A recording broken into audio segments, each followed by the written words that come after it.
భూపాలపల్లి జిల్లా కాళేశ్వరం సరస్వతి పుష్కరాల్లో సేవలందించిన పారిశుద్ధ్య కార్మికులను ఓ యువకుడు సన్మానించి నిత్యావసర సరుకులు అందజేసి మానవత్వం చాటుకున్నాడు. కాళేశ్వరంలో జరిగిన సరస్వతి పుష్కరాలకు లక్షలాది మంది భక్తులు తరలివచ్చి త్రివేణి సంగమంలో పుణ్యస్నానాలు ఆచరించారు.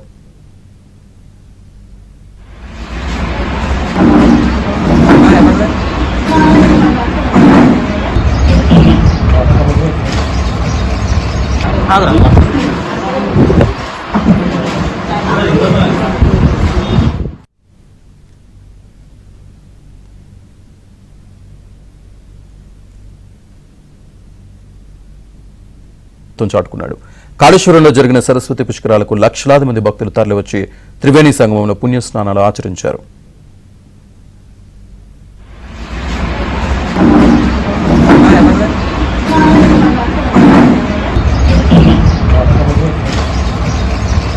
हाँ